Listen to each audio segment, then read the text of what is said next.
I'd like to welcome everyone to tonight's Connected Conversation. My name is David Pettyjohn. Excuse me, got a little choked up. David Pettyjohn. I am the director here at the Idaho Humanities Council. If you're not familiar with the work of the IHC, I encourage you to go to our website, www.idahohumanities.org. We will be taking questions later in tonight's program, so I encourage you, if you have a question, you can use the chat feature, or you can also use the Q&A feature. I'm just going to start over. The button is located at the bottom of your screen. It is my wonderful pleasure to welcome tonight our two esteemed panelists, Dr. Lisa Brady and Dr. Bill Tsutsui. Bill and I met Bill. We serve on the Federation of State Humanities Council Board, and I was actually sent an article by the president of the Federation that I learned a lot about Bill and his interest in tonight's topic.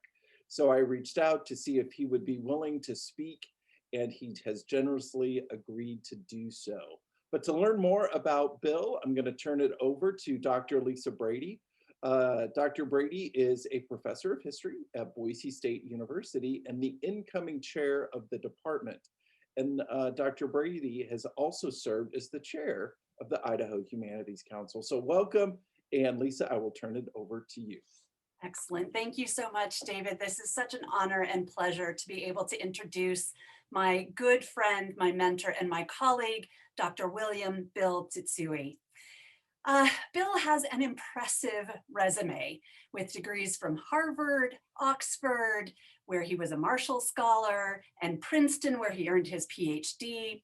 One might think that with such a pedigree, Bill would be entitled to a bit of pride, but he is instead humble, approachable, and downright likable, as you will discover in his talk tonight.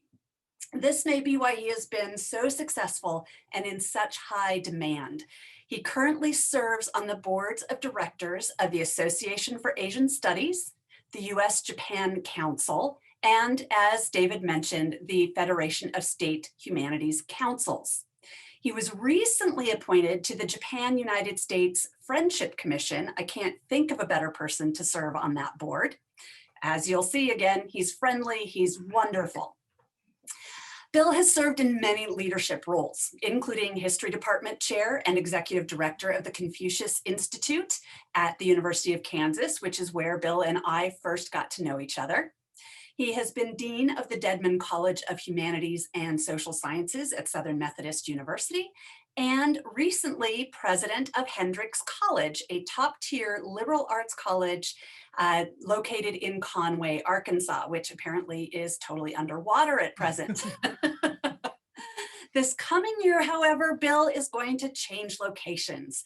He will take his energy, his acumen, and his good humor to another excellent liberal arts institution, Ottawa University, which has campuses both in Kansas and Arizona, where he will serve as president and CEO. In all his spare time, Bill has managed to author 8 books, author or edit 8 books, including Manufacturing Ideology, Scientific Management in 20th Century Japan, and Japanese Popular Culture and Globalization, which is a big favorite of mine. It's slim, it's exciting, it's wonderful. I highly recommend it. And his 2004 book, which will be in part the basis for his talk tonight, Godzilla on My Mind, 50 Years of the King of Monsters. I've read it numerous times. I've assigned it to classes. Everyone loves it. Again, I highly recommend this book. The New York Times called his book a cult classic. So Bill, I will turn it over to you. I am thrilled to hear your talk and excited to talk with you about it afterwards. Take it away. Well, thank you so much, Lisa. You know, you're a one-person marketing team for my publications. I really appreciate that. Well, it is such a pleasure to be with you all today and to be at least virtually back in beautiful Idaho. I am looking forward one of these days to being there in person once again. I cannot thank David Pettyjohn enough for asking me to speak as part of the Connected Conversation series, as I am a huge fan of the public humanities and of all the wonderful state humanities councils across the country, which are doing such a marvelous job during this infernal pandemic of keeping us all engaged and thinking and building community. And it is just the greatest joy imaginable for me to be sharing a Zoom screen with the one and only Lisa Brady, who I knew way back when at the University of Kansas, and who we all realized was something special and was going to do great things in her life and career. And of course, it is always nice to be proven right about those hunches. I wish I could claim to be one of Lisa's teachers, but the fact of the matter is that I have learned far more from her than the other way around.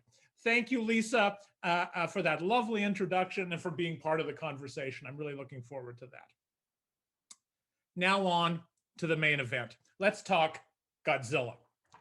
Well, I first encountered Godzilla when I was 7 or 8 years old. And let me see if I can manage my screen here. Yes. Okay. Is my sharing still working? I hope so. Yes. I remember it like it was yesterday. It was a Saturday afternoon in Bryan, Texas, where I grew up.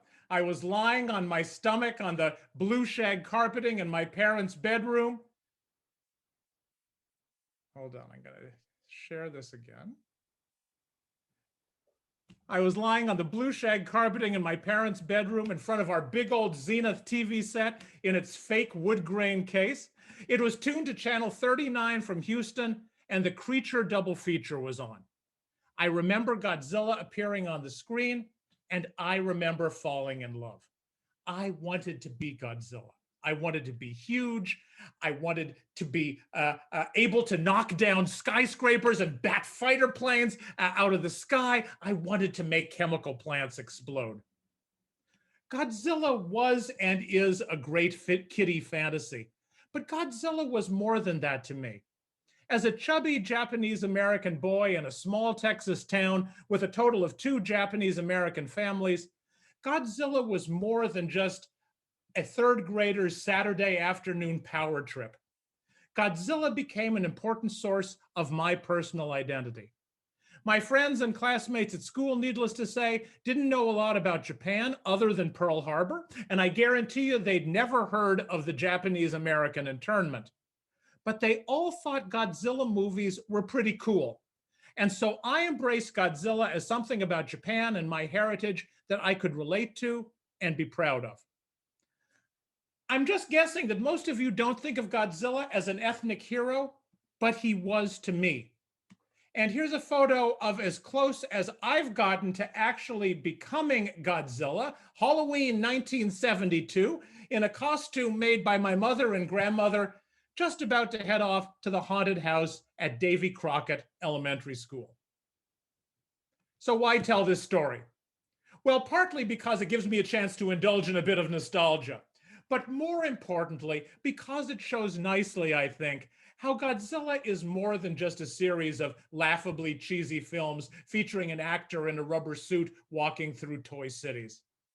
Sure, Godzilla is a global pop culture icon, star of 33 live-action films made in Japan and Hollywood, the oldest and longest film franchise in world history. And sure, Godzilla is fodder for The Simpsons and has become part of our language through the Zilla suffix, and is the subject of more internet memes and New Yorker cartoons than anybody can count. Godzilla is lighthearted and silly and fun and childish, but Godzilla can, of course, also be serious and meaningful, offering commentary on current events, revealing insights on Japan and its post-war history, and providing an imaginative outlet for some of our deepest and darkest fears. On a personal level, Godzilla can be a lifelong friend and an unlikely source of ethnic identity. And up there on the silver screen, Godzilla affords us a valuable perspective on the people and the cultures that created the films, as well as a window into the obsessions, the weaknesses, and the deepest anxieties of all of us who watched and enjoyed the series over the decades. We can learn a lot, it turns out, from Godzilla, about Japan, about what scares us, and about ourselves. So let's spend the next 30 minutes or so reflecting on Godzilla, since the timing is great, with the new legendary Godzilla vs. Kong having just opened a few weeks ago. So what's the deal with this overgrown radioactive lizard that seems to love nothing better than destroying Tokyo? How did this global icon emerge from the imaginary of post-war Japan? Why does this cinematic monster continue to stir our imaginations and attract audiences? Perhaps most importantly, how has the Godzilla series addressed the anxieties of moviegoers in Japan and internationally since the 1950s? From the nuclear fear of the Cold War era, to the environmental concerns of the 60s and 70s, to the economic worries at the turn of the millennium. And what role might Godzilla play today as we all struggle with proliferating natural disasters, like the earthquake, tsunami, and meltdown that hit Japan in 2011, wildfires in the West, hurricanes on the Gulf Coast, and of course, with the current global pandemic? Now, one of the characteristics of modern societies, it seems to me, and to many cultural commentators, is a sense of ambient fear, a pervasive anxiety that saturates daily life. Sometimes this fear is widely discussed and publicly agonized over, but much of the time people try to avoid speaking of it and try to push it into the background of their minds. In Japan in the 1950s, when Godzilla was born, this anxiety derived from the unresolved legacies of World War II, Hiroshima and Nagasaki, and from the threat of nuclear annihilation in the Cold War. In the world today, and especially in America, there are more ambient fears than I can list, starting with COVID-19, of course, but including income and healthcare insecurity, and concerns over issues like democratic governance and racial equity. Such anxieties often manifest themselves as a widespread fascination with monsters, a fixation that is born of the twin desire to name and give a face and form to fears that are often abstract or invisible, like radiation and viruses, and to domesticate, control, and imaginatively overcome, and therefore disempower those things that threaten us. In short, monsters like Godzilla help us make our fears more concrete and thus more manageable. Seeing a giant lizard on a movie screen, or reading about Dracula in a novel, or hearing about dragons in a medieval tale, allow us to have the cathartic experience of imagining some of our greatest terrors, but also the reassuring and liberating experience of imagining those monsters being controlled and ultimately defeated. Let's go back then to Godzilla's origins. So in 1952, the Hollywood classic King Kong, originally made in 1933, was re-released around the world and was a smash hit, including in Japan.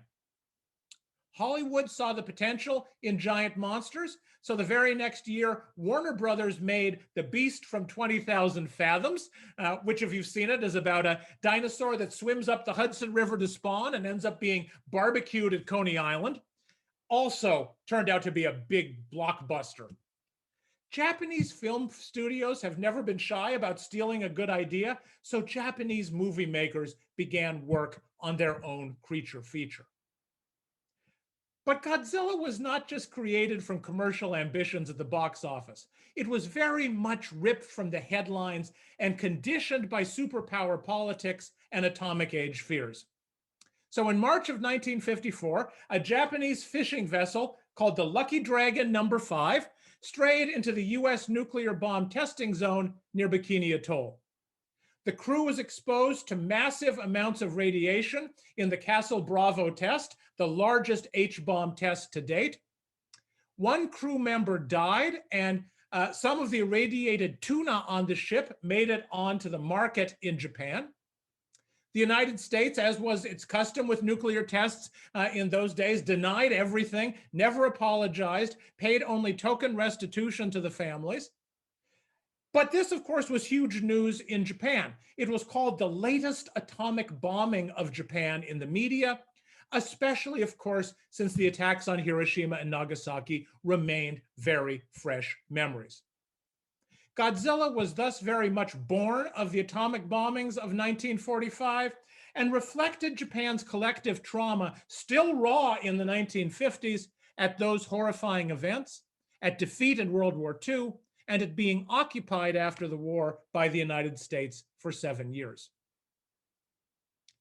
Now, Godzilla was apparently the brainchild of a producer at Japan's Toho Studios named Tanaka Tomoyuki. He imagined the story of a dinosaur survivor of the Jurassic period that is rendered monstrous by US H-bomb testing in the South Pacific and ends up attacking Tokyo. To make his picture, Tanaka recruited absolutely top talent, since he intended it to be a very serious, politically charged movie. So for special effects, he hired a real wizard named Tsuburaya Eiji, who had done amazing wartime propaganda films using miniatures. He really mastered that genre of creating special effects using miniatures. And for director, Tanaka hired a guy named Honda Ishiro, who was personally committed to the anti-nuclear message of the film. Honda had served in the Japanese army in China during the war, and as was common, when he was repatriated to Japan in 1945, the Americans made sure he passed through Hiroshima to see how total Japan's defeat was and the power of American atomic technology. And that had a lifelong impact on him. He became a committed pacifist. He was also a very dedicated professional. In addition to making a number of Godzilla movies, he later would serve as an assistant director for the great Japanese filmmaker Kurosawa Akira and collaborated on films you may have seen, samurai epics like Kagemusha.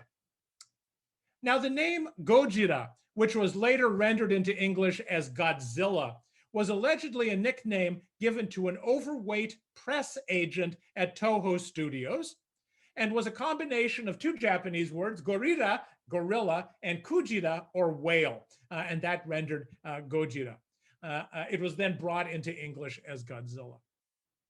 Now, Toho Studios invested a great deal in that first film, 60 million yen, almost 3 times the budget of the average Japanese movie at the time, although far less, one should note, than Hollywood would have spent on a run-of-the-mill B movie those days.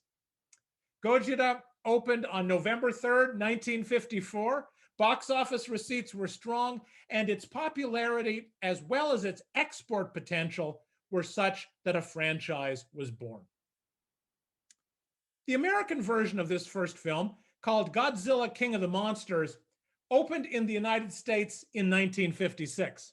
It was a cleverly re-edited version of the Japanese original, with the unfortunate addition of Raymond Burr as a voyeuristic American reporter who witnesses the destruction of Tokyo.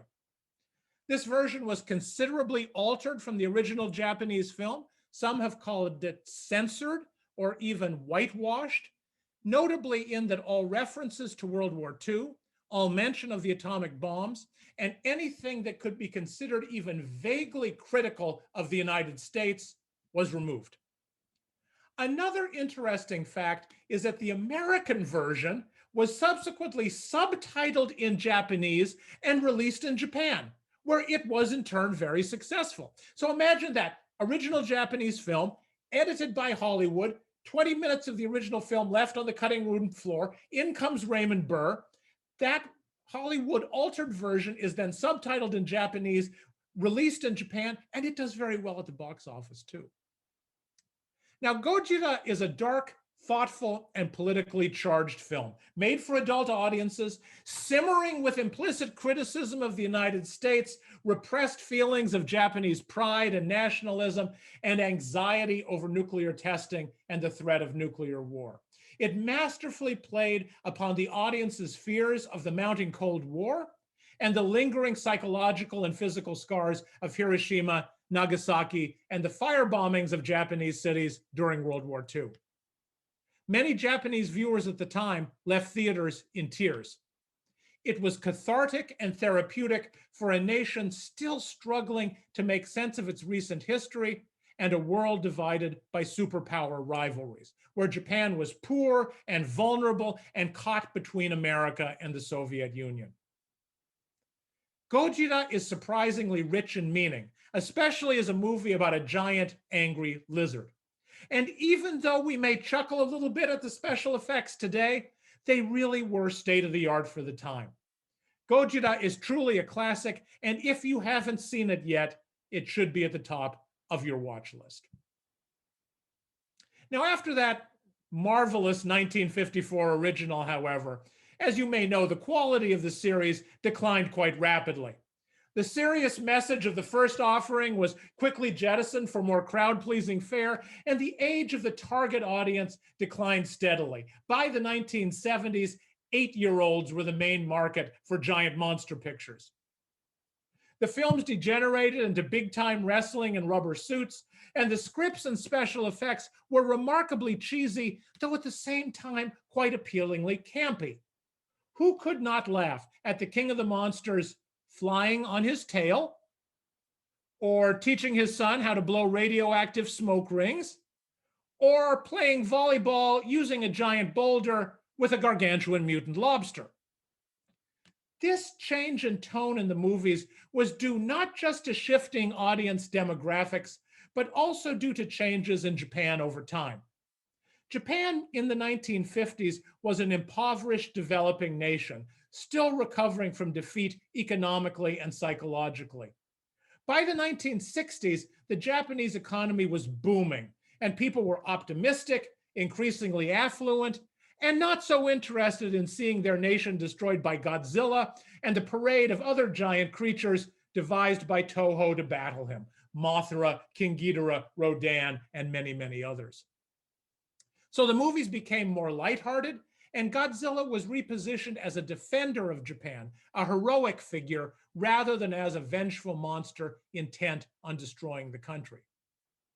Godzilla has continued to evolve, of course, over the decades, reflecting the ongoing transitions in post-war Japanese society, in perceptions of where Japan stood in the world, in the shifting makeup of Japanese movie-going audiences, and in the development of the Japanese movie industry, which has weathered some very, very tough times financially. Remarkably, despite the changes in tone and market for the Godzilla films, not to mention the appearance of Godzilla, which also morphed considerably over the years, the franchise continued to engage regularly with the fears of audiences and timely issues of the day, mostly ones of importance in Japan, but also many that resonated with global moviegoers. The 1954 Gojira was, as I've mentioned, very politically charged and dealt with the legacies of the atomic bombs and the fears of nuclear holocaust with a directness and a kind of visceral impact that was very uncommon in Japanese media at that time. By the 1960s, as Japan recovered economically from World War II and from the darkness of the 1950s, the issues addressed included political corruption, long a big issue in Japan, and the rampant commercialization of Japanese society, which underwent a consumption boom as the country grew wealthier. In the 1970s, among the issues that the series took up were school bullying, another long-standing issue in Japan, and most famously, the pollution problem and environmental awareness. And if you have not seen Godzilla versus the smog monster yet, you are culturally deprived. It is psychedelic and crazy and surprisingly effective politically, and I recommend it to you highly. From the 1980s through 2004, a wide variety of matters were treated, sometimes superficially, sometimes more deeply. The nuclear issue returned, as you can see from Godzilla holding a nuclear reactor there, as did environmental concerns. Remilitarization and Japanese nationalism came up, memories of World War II, and interestingly, Japan's wealth and arrogance in the world. Tanaka Tomoyuki, the producer who'd started the series, once said, and I quote, "Japan is rich and people can buy whatever they want. But what's behind that wealth? Nothing very spiritual. Everyone's so concerned with the material, and then Godzilla comes and rips it all apart. I suspect that's good for us all to see. So Godzilla even became something of a conscience for a wealthy, increasingly self-satisfied Japan. Although many of the movies in the series were not terribly timely or topical at all, what is impressive is the way in which Godzilla's makers regularly tapped into issues of widespread concern in Japan and globally to keep Godzilla something more substantial than just a big vengeful monster or a big heroic one. Even in more recent years, as Godzilla has leapt the Pacific and been taken up by filmmakers in Hollywood, the monster has continued to mine the headlines for material and address our collective fears. The 1998 TriStar production, marketed under the classy slogan, "Size Does Matter," has been panned by most Godzilla fans, myself included, and perhaps not surprisingly for a movie featuring an escapee from Jurassic Park and Ferris Bueller, was not a particularly thoughtful or politically engaged entry in the series. The most recent films are very different stories, however. The latest picture from Toho in Japan is 2016's Shin Godzilla, a remarkably interesting film which dealt with the triple disasters of 2011 and the Japanese government's feeble response. Another film really worth seeing, by the way. And that brings us finally to the latest Hollywood offerings, the suite of Godzilla films in the MonsterVerse franchise from Legendary Pictures. Now, the first Legendary offering, Godzilla in 2014, was successful commercially and critically, channeling the best of the Japanese Godzilla series and the best of early 21st century Hollywood movie making.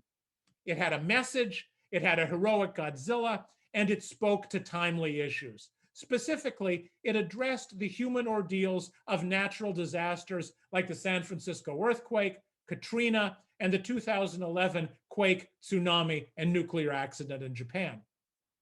The film did not use a man in a rubber suit to play Godzilla, which I really love personally.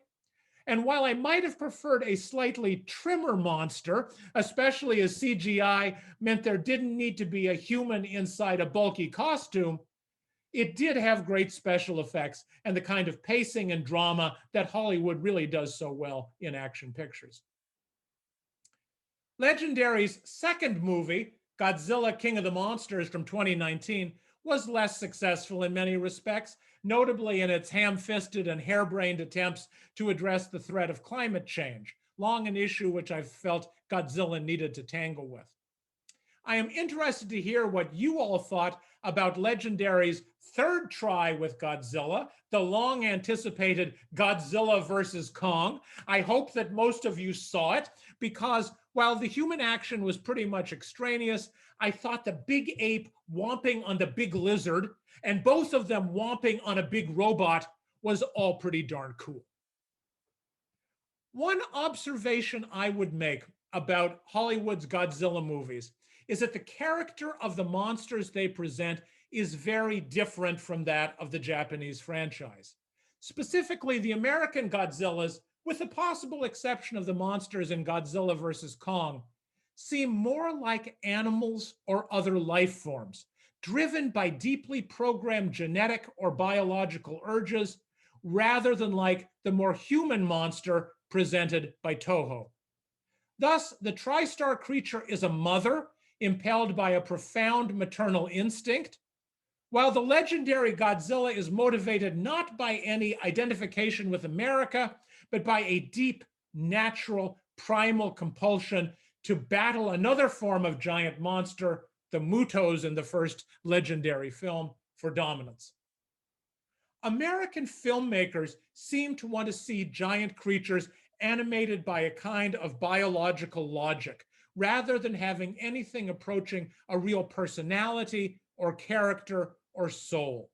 And this kind of narrow literalism carries over visually as well, as Hollywood has, of course, stressed special effects that are much more sophisticated and detailed and realistic than what Toho's man in a rubber suit could ever achieve. Finally, one aspect of the American Godzilla features that has struck and annoyed me is the way in which they all rewrite the origins of Godzilla, deviating from the story established in the Toho franchise to deflect blame for creating the monster away from the Cold War and above all, away from US nuclear testing in the South Pacific.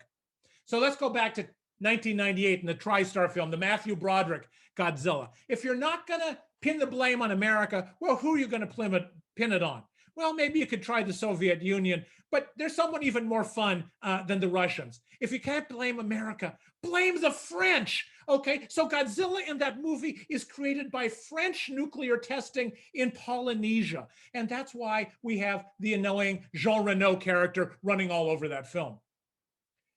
2014, Legendary started a whole new genesis story for Godzilla and giant monsters in general. Remember, in the Japanese version, Godzilla is this dinosaur swimming around at the bottom of the ocean, rendered huge and monstrous by American H-bomb testing.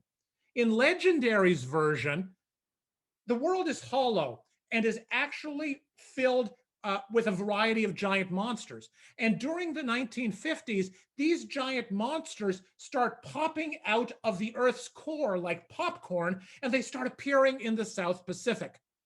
The nations of the world are horrified by this, of course, but they do not want to upset the people of the world by telling them about it. So they keep it secret.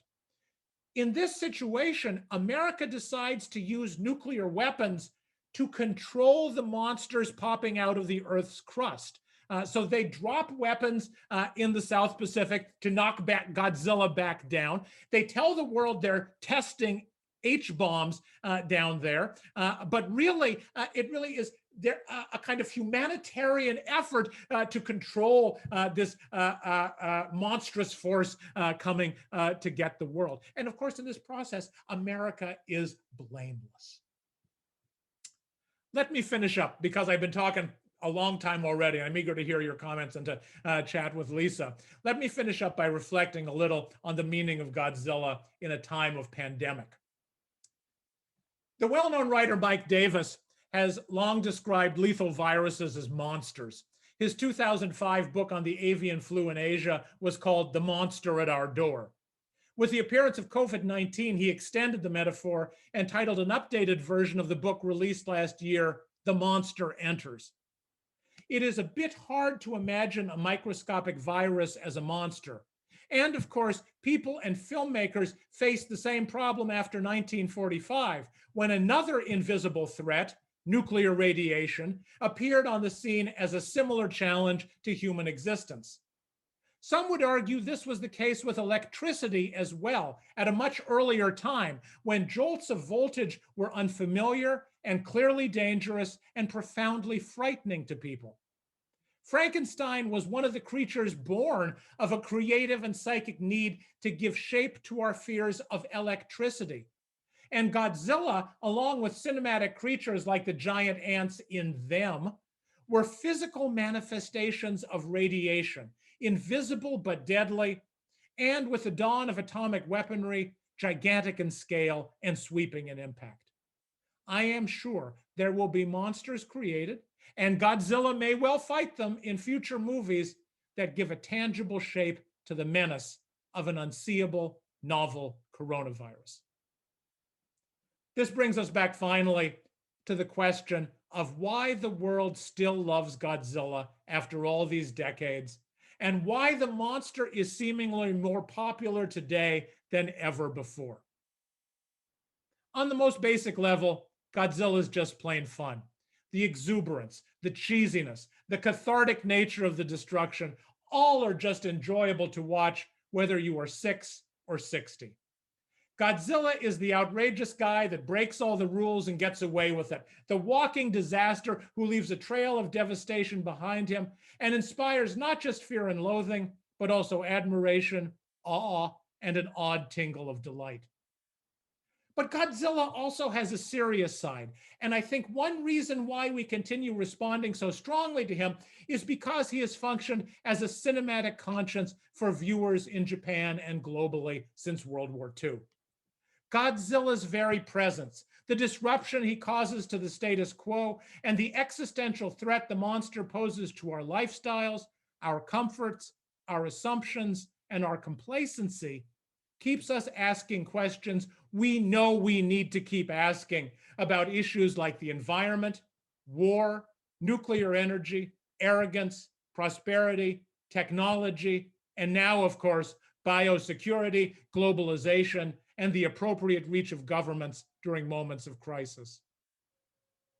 Godzilla is, of course, not the only gargantuan creature on movie screens these days, as the whole genre of kaiju, or giant monster movies, is booming, perhaps more so now than at any time since the 1950s or 1960s. So think Cloverfield, Pacific Rim, Kong, Skull Island, and even quirky treatments like Colossal. Maybe this is nostalgia, perhaps like the Marvel Universe films. Perhaps it's our need to keep ratcheting up what excites and scares us with ever better special effects, ever more cinematic destruction, ever larger movie heroes and villains. Maybe it is catharsis in an age of disasters and terrorism and pandemics, just like the Japanese felt back in 1954 when Gojira came out, thinking about World War II and the threat of nuclear apocalypse. Maybe it reflects a sense of helplessness on the part of individual people facing a hostile and unpredictable world that they feel unable to control or change, not unlike what the audiences who watched Gojira felt at the volatile, uncertain start of the Cold War. In the end, though, I feel that what makes Godzilla so compelling for so many and so significant, not just for Japanese culture or American culture, but for global culture, goes somehow beyond the movie monster's longevity, ubiquity, topical relevance, and sentimental appeal. Godzilla distracts us and makes us laugh, as entertainment is meant to do. Godzilla challenges us to think and feel in ways that pop culture so seldom does. And the Godzilla films shine with a profound and genuine optimism that we all need more of at a uniquely complex, unsettled, and anxiety-ridden time. In the Godzilla series, movie after movie, human society endures. Tokyo gets miraculously rebuilt, and the king of the monsters returns once again from the sea. This essential optimism, this faith in progress and in the resilience of human society, was important in the 1950s when Godzilla helped Japan and the world recover from the nightmares of the atom bombs, and remains powerful even today in the wake of more recent tragedies to hit Japan and to threaten the entire world. On some level, Godzilla is just a man in a rubber suit, but I hope you'll agree with me that when all is said and done, the king of the monsters is truly so much more. Thank you all so much. I am going to stop sharing now, and I look forward to your questions and comments. Thank you so much, Bill. Lisa, we'll turn it over to you to ask the first couple questions. Excellent. Thank you so much. Well, Bill, as I said earlier, I have read your book a number of times, and even so, I was furiously scribbling notes and new ideas, and so I'm always so excited to learn from you. One of the big things that I took from today's talk is the idea of the Earth as a giant monster egg. I love that. I just find that absolutely fascinating. The Earth is giver to life, all life, and yet we still must control it. And as an environmental historian, of course, that resonates with me and everything that I study and think about. So thank you for bringing yet another layer of life to the Earth, to me. So I'll start with a fairly serious question. You had mentioned that pop culture can oftentimes be written off as sort of superficial or just sort of window dressing to sort of touch on things and entertain us. But you also mentioned that Godzilla is much, much more than that. And in your book, you recount a story of giving a talk to a group of fifth graders in a small town in Kansas. And it's a wonderful story where you talk about the exuberance of these children and knowing that, you know, some of the questions are going to be, what does he weigh? How big is Godzilla? All these things. And then you get this question by one boy, and I'll quote the question here. When watching the old Godzilla movies, did Americans enjoy seeing all those Japanese people die? And it's a very sombering question. And I think about what you've talked about here with Godzilla's connections to fears about nuclear annihilation, about fears of environmental destruction. And his question was as profound then, and it has resonance now. And I wonder, what might we learn from Godzilla today, especially considering recent attacks against members of Asian American and Pacific Islander communities? How can we learn from Godzilla today? You know, it's pretty remarkable, Lisa. That's literally decades ago that I was in that fifth grade schoolroom in Carbondale, Kansas. But I remember it like it was yesterday because as you might tell from just listening to me here, I am seldom speechless.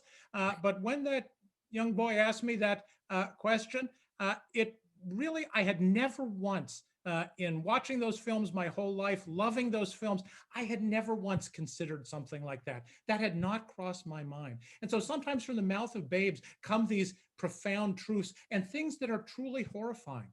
But now every time I watch the movies, this is going through my mind. And I think especially in this current moment when we're sensitized as we have never been before to some of the struggles of Asian Americans in our society, and especially anti-Asian violence, we have to consult the fact that all of us who have grown up in this country have been fed a diet of stereotypes about Asians and Asian Americans from before we can remember that have created the kind of worldview and a kind of assumptions about Asians and Asian Americans that it is hard to get away from. So if you go back to those Godzilla movies, the kid is exactly right? You know, there is something about this not taking place in our country, but taking place to Japanese people that makes the violence and the loss of life more palatable to audiences. It is more acceptable to see not us killed in these cases.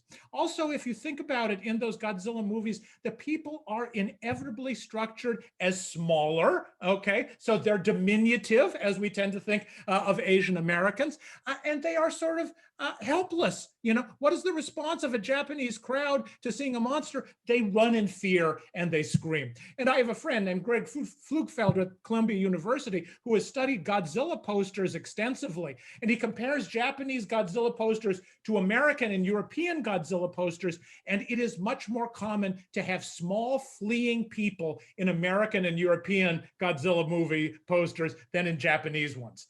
This clearly was part of the appeal of the films, was seeing these this fear on the part of other people as part of them too. But then just think about that whole process of adapting the films for showing in America, dubbing of the films, right? You know, for most people, I think the two abiding characteristics of Godzilla films are the cheesy special effects and the cheesy dubbing, right? And it just creates this impression that the voices coming out of Asian mouths are humorous, they're badly accented, they don't match the lips, and they're not perfect English. And so it makes you discount what Asians say from the very beginning and think it is humorous on some level. And so, you know, I think this, you know, I hate to say it, but the Godzilla movies have shaped how we as a society have come to view being Japanese, being Asian, and being Asian American. And it continues in the most recent film. If you have seen Godzilla versus Kong, you will notice at the end, and it It is intended to be a heartwarming, happy ending for the film. I won't ruin it if you haven't seen it. You will not be surprised, though, to hear in the process, Hong Kong gets absolutely destroyed. And even as we are waxing poetical about monsters and the world being saved and so forth, you have to realize hundreds of thousands of people are probably dead in this scene at the end, and yet there is nary a thought for them in the film's narrative. It's just fascinating when we think about how these monster movies, humans are byproducts of them in many ways, and sort of the what's the term? Collateral damage. Yeah. To these larger fears. And I do think it ties right into what you were talking about as these big monsters representing our fears. I think we do tend to think of ourselves as powerless against them. And certainly we've, I think many of us have felt powerless against the current pandemic, against nuclear radiation, against global climate change, all of these things. And so these monsters really do tend to personify these. Personify isn't the right word, although unless we go back to the original movies where it is a man in a rubber suit. So it's fascinating to think about how these movies that we think of as kitschy and perhaps silly really are so much more complicated, complex, and tied into sort of the social milieu in which they were made. You know, they capture the modern condition in many ways, I think, and that's their staying power, right? That's why, you know, almost 75 years after that first film, we are still addicted to Godzilla movies. So we have quite a few questions. I will start with what themes or subjects would you like the next 2 or 3 Godzilla films to focus on? And is there any possibility for a true US-Japan collaboration in making of future Godzilla films? So, on that final point, I really wish there was. You know, I would love to see the best of Japanese filmmaking and the best of Hollywood filmmaking come together and work collaboratively on Godzilla. I personally don't think it's going to happen for a variety of reasons. I can't imagine sitting through all the meetings that would be necessary to make this possible, but I think it would be fascinating. You know, I think the recent films have been really thoughtful in most cases. The Shin Godzilla from Japan was great. It really was a politically engaged film about Japan today. It really, I wrote a review of it where I said it should be called Godzilla versus the Establishment, because it really was Godzilla taking on the sort of sclerotic political dynasties running Japan and saying, we need a change in generations. We need to really revolutionize this country. There's a sort of a call to action there. And as I said, the first legendary Godzilla film was really great, I think, too, in wrestling with this issue of natural disasters. It is inevitable, I think, that Godzilla is going to have to take on the pandemic rather than Godzilla fighting the COVID monster, which is, it'd be a good cheesy movie, perhaps, you know, but I would love to see a monster movie where the appearance of a giant monster does not cause society to come together to fight the creature, but instead causes society to fragment, you know, and where there are lots of people out there saying, well, there isn't actually a giant monster. That's a Hollywood creation, you know, and they're just trying to control us through the stories of this creature running loose. I think you could do some very creative things that are less perhaps about monsters and more perhaps about how humans respond to anxiety and to crisis. So another attendee has this question. You spoke briefly about the different ways that Japanese and American films portray monsters. One more is compassionate and soulful, the other is driven by biological impulse. Could you elaborate more on this, and what would you attribute this difference to?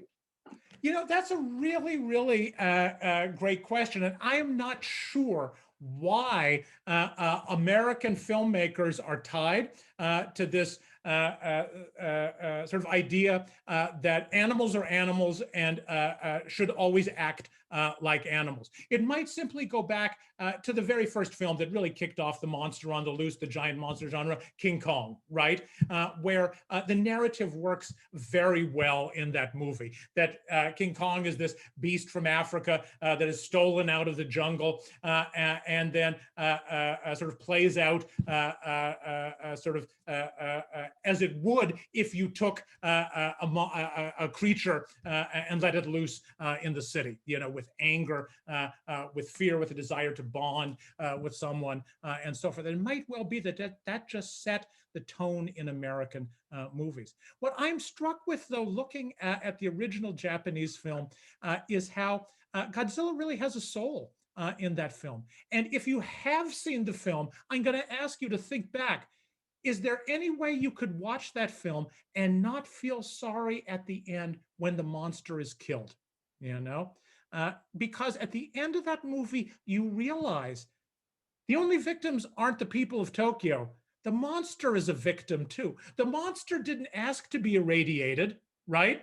The monster is mad because he was irradiated, okay? But that wasn't his choice. And you feel sympathy, therefore, that at the end, he ends up being sacrificed as well. Part of that, I think, goes back to the whole nature of monster culture in Japan. Japan has a very, very rich tradition of monsters. And one of the things that's special about Japanese monster culture is that Japanese have the uncanny ability, stretching back centuries, to imagine themselves looking at the world through the eyes of monsters. So if you look at No theater in Japan, and I'm not going to recommend you look at No theater. If you think opera is boring, No theater will kill you. But, you know, so this is the, you know, medieval Japanese theatrical form. One genre of No theater is monsters, okay? And what's beautiful about these No plays is they give you the monster's perspective on the world and let you share in the monster's pain. And it's often about seeking Buddhist redemption as part of that process. And I think you see that in Godzilla too.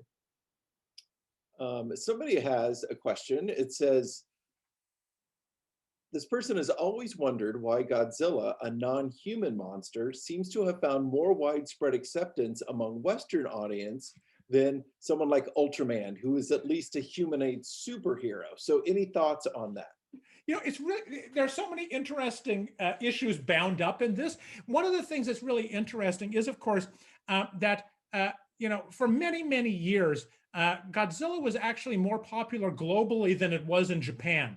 And if you told somebody in Japan that you were a Godzilla fan, they thought you were weird. And they never understood why Americans associated Godzilla with Japan so strongly, because to them, Godzilla was just another sort of cheesy kids film. But there were franchises in Japan that had become much more successful, and Ultraman was one of them, about this giant alien sort of android thing that fights monsters in Japan, started in the 1960s, you know, that have become much more successful, and Japanese people identify with much more. I think it is actually simply the history that took place here, that Godzilla was the first through the gate. And it's amazing, actually. There's been a wonderful article written by a scholar named Megan Warner, who compares the Japanese films that were sent abroad in the 1950s. On the one hand, you have art house films like Rashomon, the famous samurai picture that won like all the awards at Cannes and Venice and so forth, and played to really elite audiences. And then on the other hand, you have Godzilla, right? Which had Raymond Burr put in and played in double features and in drive-ins and so forth.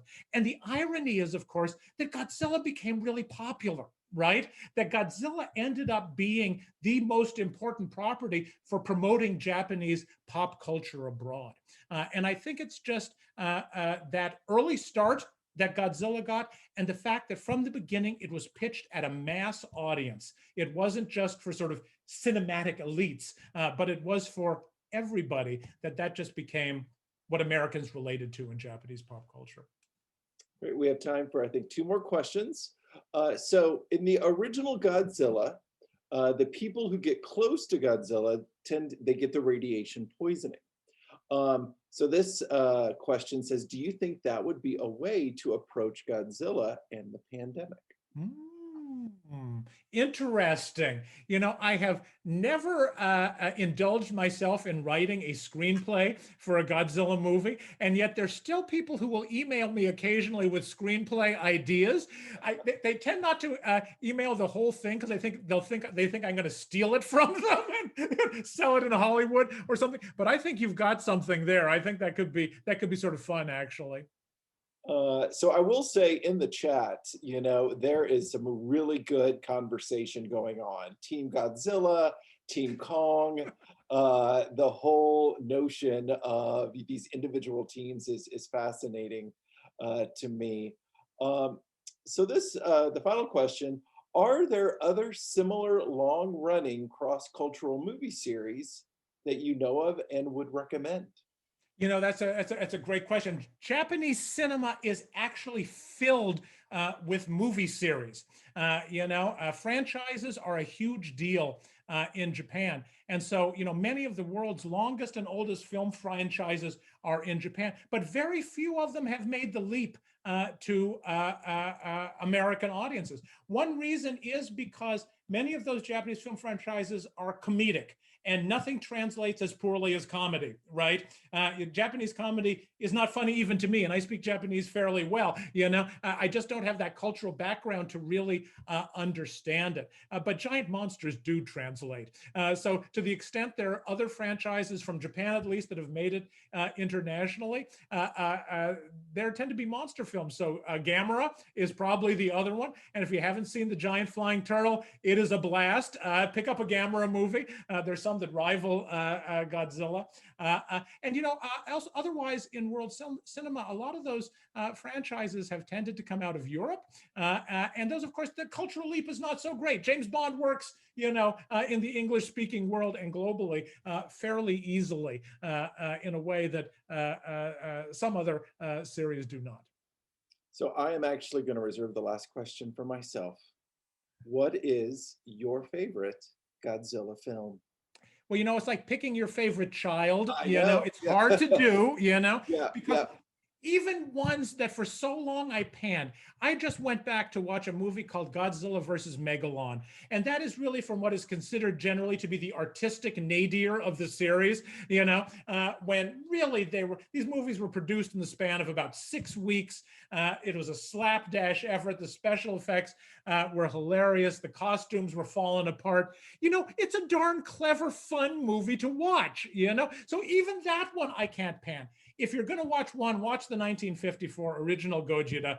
It is really thought-provoking and significant. I really think it's one of the great movies of world cinema. If you're going to watch two, watch The Smog Monster, because you're not going to be ready for that, even with my saying it's psychedelic and mind-boggling. It is a crazy movie. And then I'd say Shin Godzilla #3. It really is neat to see the way in which this can be. The monster continues to be a powerful metaphor decades after it was created and to have meanings for Japanese politics and society today. Bill, Lisa, thank you both so much for joining us here tonight. Thank you all for joining us here tonight. We will have another connected conversation next Tuesday that looks at the upcoming centennial of the Tulsa Race Massacre. Thank you again for joining us. Have a wonderful evening. Thanks, everybody. Thank you. Thank you.